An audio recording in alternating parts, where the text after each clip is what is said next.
तुम्हारा अन्नदाता, पग पग पर है संग तुम्हारे अन्नदाता। लहू किसानों का बन के पसीना सींचता है धरती का सीना। मेहनत का तेरी हक दिलवाने, नई तकनीक नई खोज बताने। पशुधन को गुणवान बनाना, पौध सुरक्षा को सिखलाना, खेती के सब गुर समझाने, भारत का सरताज बनाने। आठों पहर है संग तुम्हारे अन्नदाता,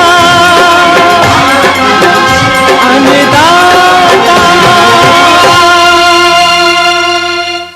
नमस्कार, मैं हूं रीनू। आप सभी दर्शकों का अन्नदाता कार्यक्रम में स्वागत करती हूं।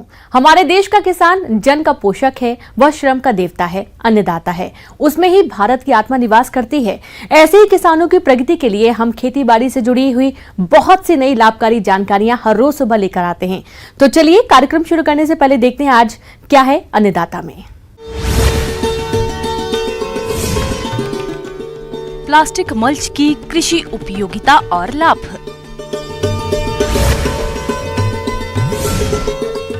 अच्छी पैदावार के लिए गोभी वर्गीय सब्जियों में जरूरी कार्य।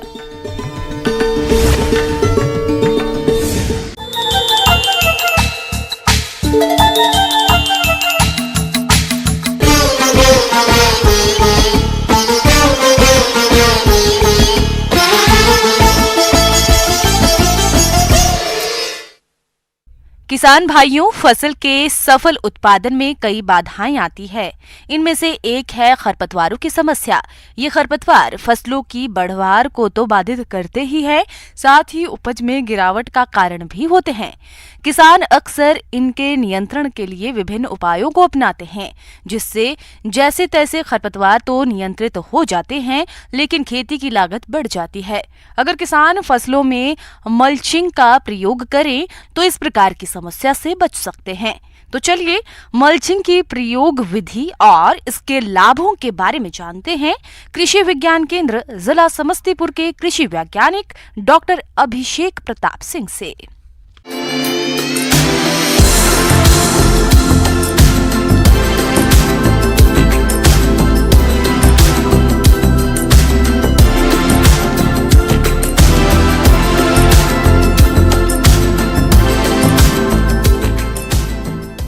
देखिए, आज के समय में सब्जी उत्पादक किसानों के लिए काफ़ी समस्याएं पैदा हो रही हैं, जिससे किसान भाइयों को लागत के अनुरूप फ़ायदा नहीं मिल पाता है। और सब्जी में मुख्य रूप से समस्याएं जो आती हैं, खरपतवारों की समस्या आती है, कीट रोग की समस्या आती है। तो इसमें आज के समय में हम लोग अगर मल्चिंग से सब्जी की खेती करते हैं तो निश्चित तौर से किसानों के लिए काफ़ी फायदेमंद है। अब मल्चिंग में हम दो प्रकार का मल्च करते हैं प्रयोग। एक प्रकार से एक ऑर्गेनिक मल्च और एक इनऑर्गेनिक मल्च। तो ऑर्गेनिक मल्च में हमारे पास जो घास फूस का जो पुआल है उसको भी डाल करके हम मल्चिंग करते हैं, जो हमारा परंपरागत तकनीक के अंतर्गत आता है।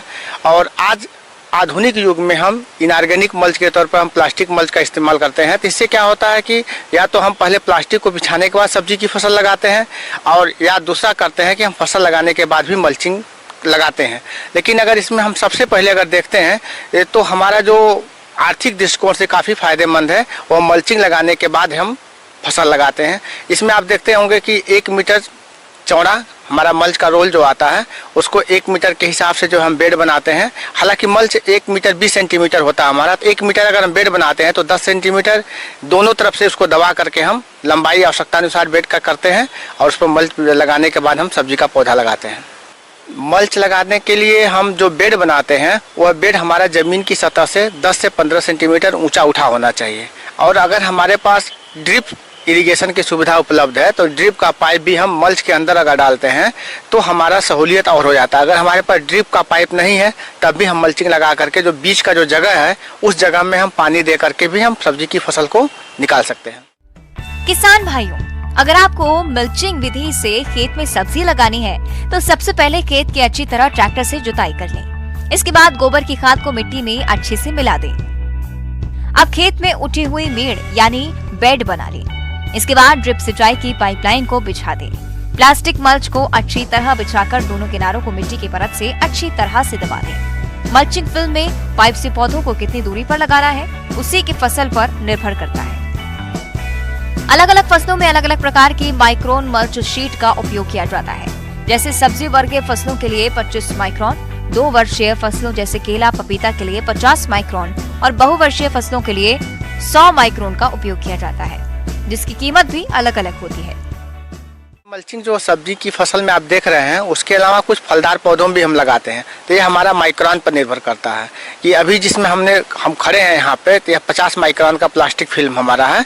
इसको हम लोग मुख्य रूप से सब्जी की फसल में लगाते हैं और यह एक बार लगाने के बाद कम से कम 2 या 3 फसल सब्जी की निकल सकता है। और जो हम फलदार पौधों में लगाते हैं वह 200 माइक्रोन का थिकनेस होता है, क्योंकि उसका थिकनेस जब वो ज़्यादा होने से क्या होता है कि उसका लाइफ ज़्यादा रहता है। तो उसमें हम चाहे लीची का पेड़ है, चाहे आम का पौधा है, चाहे अमरूद का पौधा है, उसमें भी हम मल्चिंग लगा सकते हैं। लाइफ जो है माइक्रोन के ऊपर निर्भर करता ही है। और उसके साथ साथ यह भी बात का ध्यान देना चाहिए कि अगर हम ठंडक में मल्च का इस्तेमाल कर रहे हैं तो ब्लैक कलर जो हमारा ऊपर की तरफ होना चाहिए। अगर वही मल्चिंग का इस्तेमाल हम गर्मी के समय में कर रहे हैं तो सिल्वर कलर हमारा ऊपर की तरफ होना चाहिए। इन बातों का भी किसान भाइयों को ध्यान देने की आवश्यकता होती है। इसके मुख्य रूप से जो फायदे हैं, एक तो खरपतवार की समस्या हमारी दूर हो जाती है, खेत में कीट व्याधियों का प्रकोप नहीं के बराबर होता है। प्लास्टिक मल्चिंग विधि से खेती करने के लाभ की बात करें तो मल्चिंग से मिट्टी में नमी बनी रहती है, क्योंकि मिट्टी से पानी का वाष्पोत्सर्जन बहुत कम हो जाता है। पौधों की अच्छी वृद्धि और विकास के लिए अनुकूल वातावरण मिल जाता है। साथ ही मल्चिंग मिट्टी के कटाव से सुरक्षा देती है और फसलों के बीच उग रहे खरपतवार का विकास नहीं होने देती, जिससे पौधे लंबे समय तक सुरक्षित रहते हैं। मल्चिंग भूमि को कठोर होने से बचाती है, जिससे पौधों की जड़ों का विकास अच्छी तरह से होता है। लंबे समय तक बारिश न होने की दशा में मल्च आपके गार्डन या लैंड स्पेस को होने वाली हानि से भी बचाता है। ये मिट्टी के ऊपर सुरक्षा कवच की तरह काम करता है, जो ज्यादा गर्मी में मिट्टी को ठंडा रखता है और ये पौधों की जड़ों के लिए बहुत आरामदायक स्थिति प्रदान करता है। और जो हमारा जो उत्पादन होता है वो पूरी तरीके से गुणवत्तापूर्ण होता है, क्योंकि जो भी हमारे सब्जी का फल है, अब जैसे इसमें आप देख रहे हैं समर स्क्वेश लगा हुआ है, इसका फल अगर हमारा जमीन पर टच करता है तो वहाँ पे येलो स्पॉट बनता है। अगर टमाटर हम लगाते हैं तो वहाँ पे येलो स्पॉट बन जाता है, तो उसका बाजार भाव भी नहीं मिल पाता है। तो इस प्रकार से यह फायदेमंद है। स्ट्रॉबेरी की फसल में आज के समय में खूब किसान भाई हमारे मल्चिंग का प्रयोग कर रहे हैं, और जो कि एक प्रकार से अच्छा उत्पादन के साथ साथ उनका क्वालिटी रहता है, और उस क्वालिटी से जो है मार्केट में उनका प्राइस काफ़ी हाई रहता है। इसलिए मल्चिंग किसानों के लिए काफ़ी हद तक फायदेमंद है। किसान भाइयों, अब लेते हैं एक छोटा सा ब्रेक, जल्द लौटेंगे।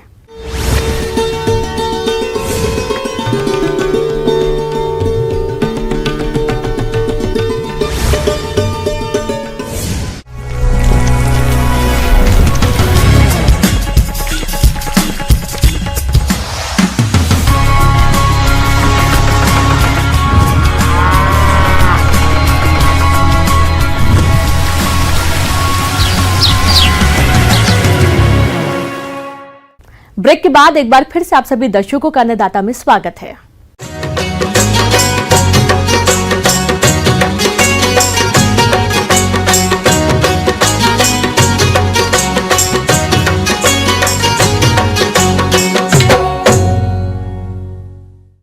फूल गोभी की फसल खेतों में खड़ी है, जिससे अच्छी पैदावार लेने के लिए फसल में कुछ जरूरी कार्यों को करना पड़ता है, जिनके बारे में बता रहे हैं बिरसा कृषि विश्वविद्यालय जिला रांची के कृषि वैज्ञानिक डॉक्टर AM अंसारी।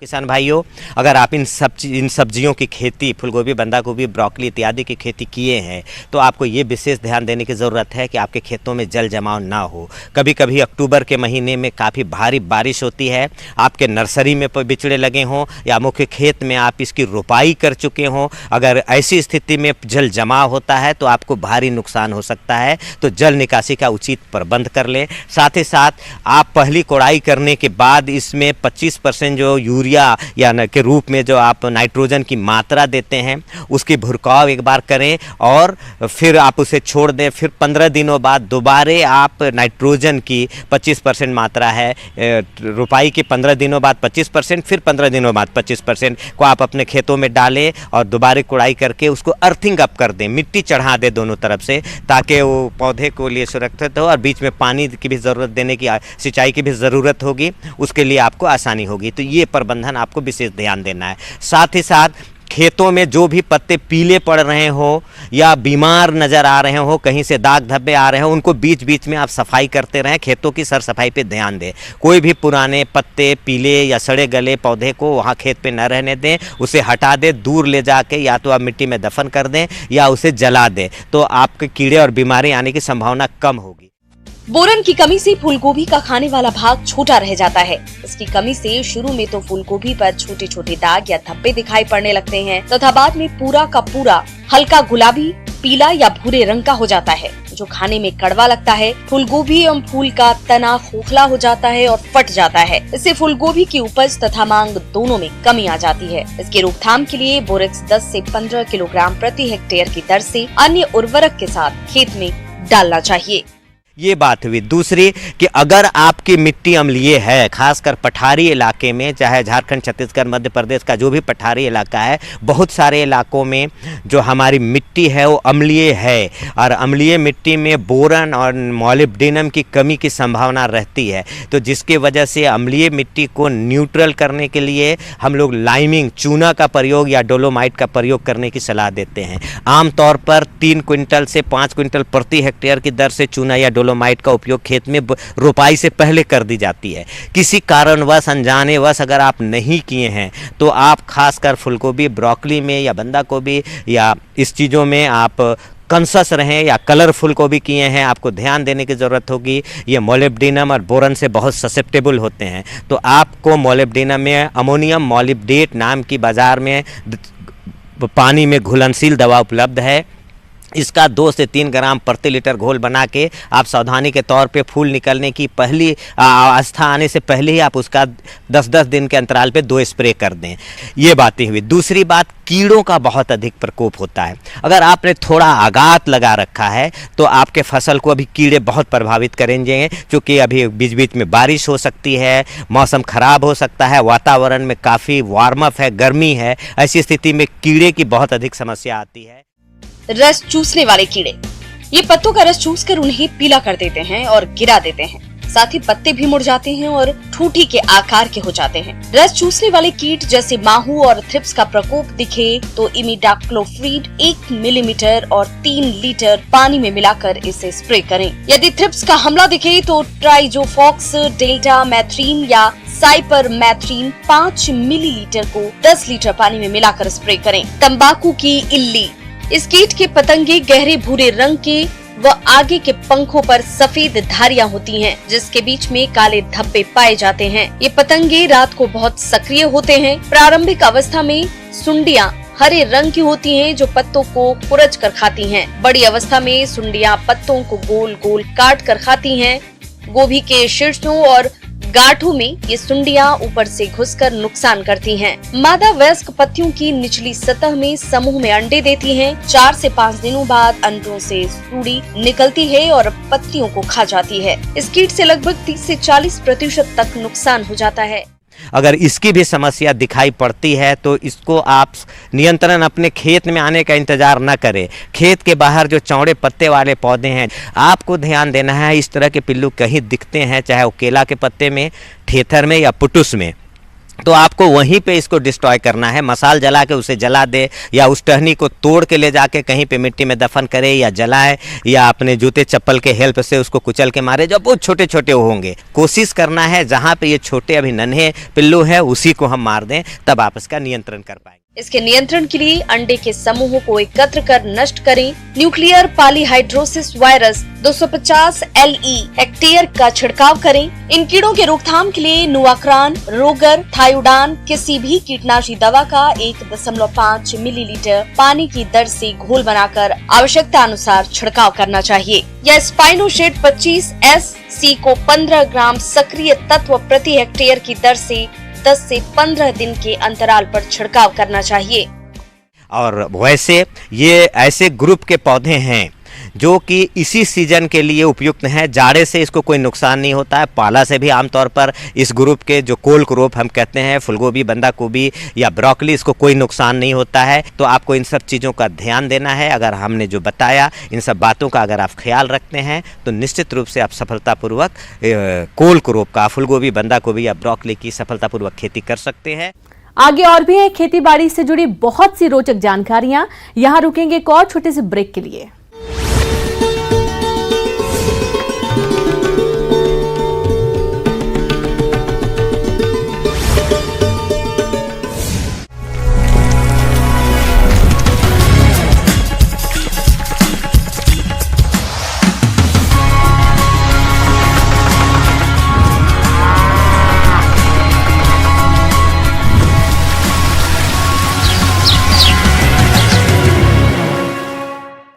ब्रेक के बाद एक बार फिर से आप सभी दर्शकों का अन्नदाता कार्यक्रम में स्वागत है।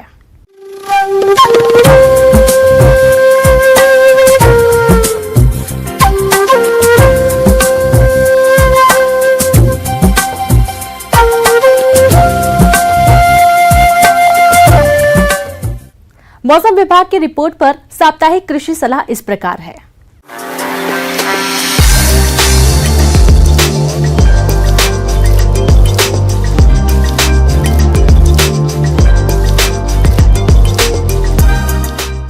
ग्रामीण कृषि मौसम सेवा, कृषि मौसम विभाग, जलवायु परिवर्तन एवं उच्च अध्ययन केंद्र, डॉक्टर राजेंद्र प्रसाद केंद्रीय कृषि विश्वविद्यालय पूसा समस्तीपुर द्वारा भेजे गए मौसम पूर्वानुमान रिपोर्ट के आधार पर उत्तर बिहार के जिलों में आसमान में हल्के बादल आ सकते हैं। इस दौरान मौसम के शुष्क रहने की संभावना है। सुबह में मध्यम से घना कुहासा छा सकता है। दिन में मौसम साफ रहने की संभावना है। ऐसे में इन क्षेत्रों के किसान भाइयों को सलाह दी जाती है कि इस समय रात के तापमान में काफी कमी हो गई है, जिससे विभिन्न फसलों में पाला मारने की संभावना बनी रहती है। अतः विभिन्न फसलों, सब्जियों को तापमान के प्रतिकूल असर से बचाने के लिए मिट्टी में नमी की कमी नहीं होने दें और जरूरत के हिसाब से नियमित रूप से सिंचाई करते रहें। अगर संभव हो तो सूर्यास्त के बाद खेत के आसपास धुआं करें और निकाई गुड़ाई कर मिट्टी में नमी को संरक्षित करें। जो किसान भाई धान काटने के बाद खाली हुए खेतों में गेहूं की खेती करना चाहते हैं, वे इसकी पिछात किस्मों की बुआई 2 से 3 दिनों में समाप्त करें। वर्तमान मौसम में आलू और टमाटर की फसल में अंगमारी रोग, मटर और लत्तर वाली सब्जियों में चूड़िल फफूंदी रोग, अरहर एवं मटर की फसल में फल छेदक कीट और बैंगन की फसल में तना एवं फल छेदक कीड़े के आक्रमण की संभावना बहुत अधिक रहती है। अतः किसान भाई इन फसलों में रोग का लक्षण या कीड़े के आक्रमण को देखते ही अनुशंसित फफूंदनाशी या कीटनाशी दवा का छिड़काव करें। गेहूं की पिछेती किस्मों की बुआई 20 दिसंबर से पहले संपन्न कर लें। इसके बाद बुआई करने पर उपज में भारी कमी आती है। गेहूं की पिछेती किस्मों के लिए HUW 234, WR 544, DBW 39, HI 1563, Rajendra गेहूं 1, HD 2967 तथा HW 2045 का चयन करें। प्रति किलोग्राम बीज को 2.5 ग्राम कार्बेंडाजिम से उपचारित अवश्य करें। उसके बाद बीज को क्लोरोपाइरिफास 20 EC दवा से 8 मिलीलीटर प्रति किलोग्राम बीज की दर से उपचारित करें। जिन क्षेत्रों में फसलों में जिंक की कमी के लक्षण दिखाई देते हैं, ऐसे क्षेत्रों में किसान भाई खेत की अंतिम जुताई के समय जिंक सल्फेट 25 किलोग्राम प्रति हेक्टेयर की दर से व्यवहार करें। छिटकवा विधि से बुआई के लिए प्रति हेक्टेयर 150 किलोग्राम और सीड ड्रिल से पंक्ति से बुआई के लिए 125 किलोग्राम बीज व्यवहार करें। गेहूं की फसल में पहली सिंचाई के बाद कई प्रकार के खरपतवार उगाते हैं, जिनका विकास काफी तेजी से होता है, जो गेहूं की बढ़वार को प्रभावित करते हैं। इन सभी प्रकार के खरपतवारों के नियंत्रण के लिए सल्फोसल्फ्यूरान 33 ग्राम प्रति हेक्टेयर की दर से एवं मेटसल्फ्यूरान 20 ग्राम प्रति हेक्टेयर की दर से 500 लीटर पानी में घोलकर फसल में आसमान साफ होने पर छिड़काव करें। चना की बुआई अति शीघ्र संपन्न करें। चना की उन्नत किस्मों में पूसा 258, KPG 59 जिसे उदय के नाम से जानते हैं, KWR 108, पंत जी 186 एवं पूसा 372 अनुशंसित है। बीज को कार्बेंडाजिम 2.5 ग्राम प्रति किलोग्राम बीज की दर से उपचारित करें। 24 घंटे बाद उपचारित बीज को कजरा पिल्लू से बचाव के लिए क्लोरोपाइरीफास 8 मिलीलीटर प्रति किलोग्राम बीज की दर से उपचारित करें। पुनः 4 से 5 घंटे बाद राइजोबियम कल्चर 5 पैकेट प्रति हेक्टेयर की दर से उपचारित करके ही बुआई करें। गत माह रोपी गई आलू की फसल में निकौनी करें। निकौनी के बाद नाइट्रोजन उर्वरक का उपरिवेशन कर आलू में मिट्टी चढ़ा दें। साथ ही जरूरत के हिसाब से हल्की सिंचाई करें। टमाटर की फसल में फल छेदक कीट की निगरानी करें। इसके पिल्लू फल में घुसकर अंदर से खाकर फल को पूरी तरह से नष्ट कर देते हैं, जिससे प्रभावित फलों की बढ़वार रुक जाती है और वे खाने लायक नहीं रहते। फल छेदक कीट से बचाव के लिए पक्षी बसेरा लगाएं।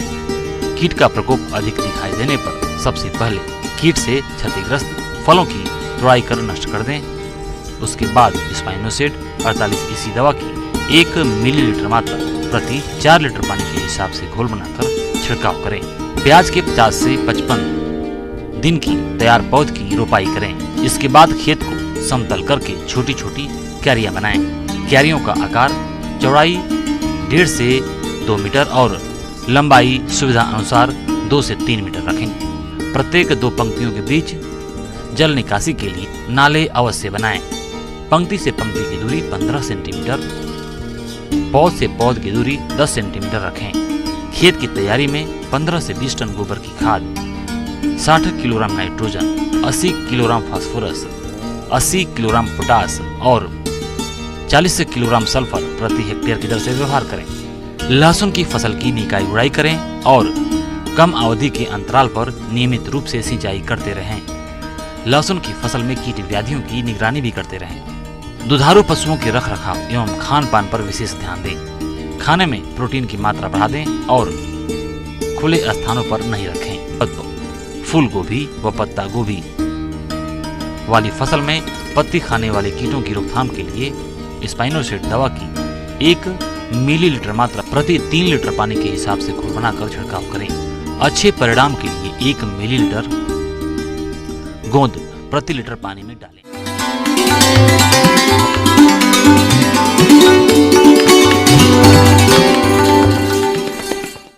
आइए जानते हैं अन्नदाता निःशुल्क फोन के माध्यम से पूछे गए समस्याओं का समाधान। अन्नदाता निःशुल्क फोन संपर्क सेवा के माध्यम से पूछे गए प्रश्नों में से आज हमने जिस प्रश्न को कार्यक्रम में शामिल किया है उसे पूछा है ग्राम बेलागंज, जिला सीतामढ़ी के कृषक अशोक मंडल ने। ये मुर्गियों में कॉक्सीडियोसिस रोग की रोकथाम के बारे में जानकारी चाहते हैं। तो अशोक मंडल जी, आपकी जानकारी के लिए प्रस्तुत है कार्यक्रम का ये अंश।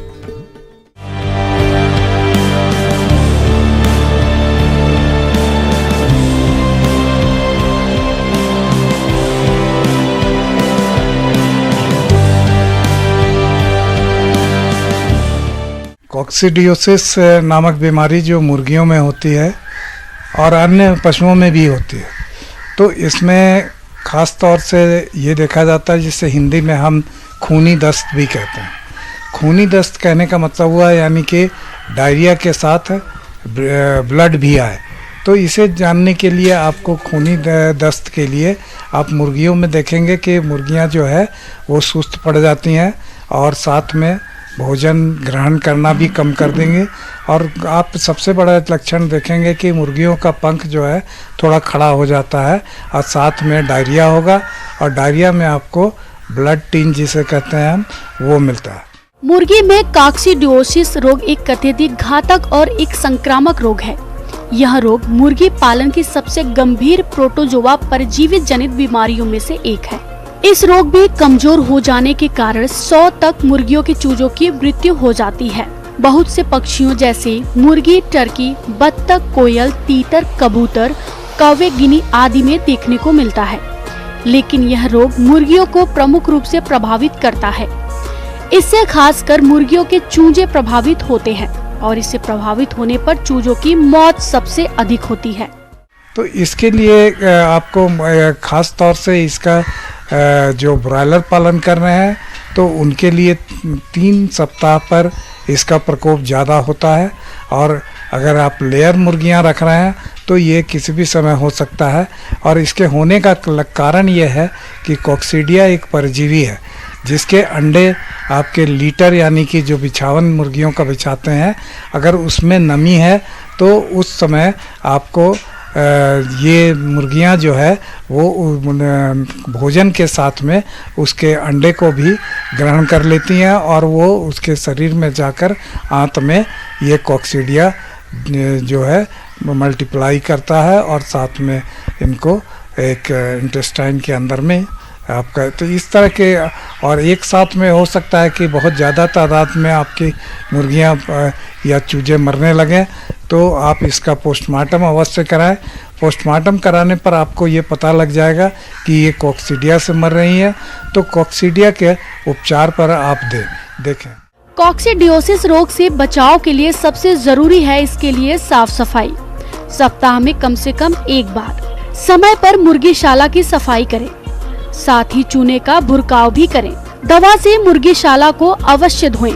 इंक्यूबेटर की सफाई, बर्तनों की सफाई भी जरूरी है। रोग हो जाने पर मुर्गीशाला का लीटर अवश्य बदलें। बीमारी बचाने के लिए समय पर मुर्गियों का टीकाकरण कराएं। रोगित पक्षियों पर तत्काल ध्यान देना चाहिए और रोग से मरे हुए पक्षियों को गड्ढे में दबा देना या जला देना चाहिए। कॉक्सीडिया में खास तौर से कुछ दवाएं हैं जिसको कि आपको समय समय पर, अगर आप डीप लीटर में मुर्गी पालन कर रहे हैं तो समय समय पर इसे आप चलाएं। 1 महीने 2 महीने के अंतराल पर अगर आपके यहाँ प्रकोप होता है तो इसे एम्प्रोलियम नाम की दवा आती है। एम्प्रोलियम आप इसे पानी में घोल कर भी दे सकते हैं। इसकी कुछ दवाएं हैं जो पाउडर फॉर्म में आती हैं, उनको आप दाने के साथ मिक्स कर सकते हैं, यानी कि 50 ग्राम प्रति क्विंटल दाना पर अगर देंगे तो इससे है कि ये कॉक्सीडियोस्टैट का काम करेगा, यानी कि कॉक्सीडिया के अंडे को पनपने नहीं देगा, जिससे कि आपके मुर्गियों की रक्षा हो सकती है। तो पानी में या इसके दवा को अगर पानी में दे रहे हैं तो कम से कम 3 दिन अवश्य चलाएं। 3 दिन तक के बाद ही, ऐसा नहीं कि 1 दिन दवा देकर छोड़ना नहीं है। और इससे करने पर और बचाव के लिए आप लीटर का मैनेजमेंट समय समय पर, आप जो बिछावन बिछाए हैं उसमें आप चूना मिलाकर उसे उलट पुलट करें, तो इससे उसके अंदर का मॉइस्चर ख़त्म होगा। खास करके बरसात शुरू होने पर इस बीमारी का प्रकोप ज़्यादा होता है।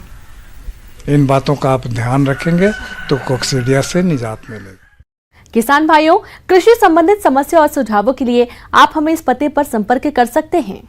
प्रोड्यूसर अन्नदाता news 18 Bihar Jharkhand, Ramoji film city Hyderabad 501512। साथ ही आप हमें ईमेल भी कर सकते हैं। हमारा ईमेल है p18annadatabihar@nw18.com।